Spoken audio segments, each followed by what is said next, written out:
بعض أبنائنا ما يصلي الفجر جماعة، صح أعيدها، صح، مستقبلهم ضايع، لأنهم يخرجون في الصباح للمخلوق وغابوا عن الخالق.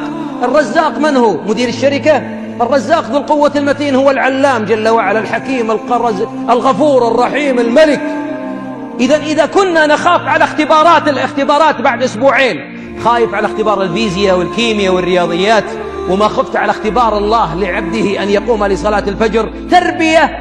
اسمح لي، أنا أب وعندي أبناء تخرجوا من الجامعة، وعندي عيال توهم في أولى ابتدائي، يعني أب أتكلم بالأبوة. والله إنها تربية فاشلة وسعادة ضائعة يوم نربي أبنائنا عشان ينجح في الرياضيات ويرسب في التوحيد. التوحيد خير من النوم، الله أكبر 4 مرات أكبر، يعني النوم أكبر.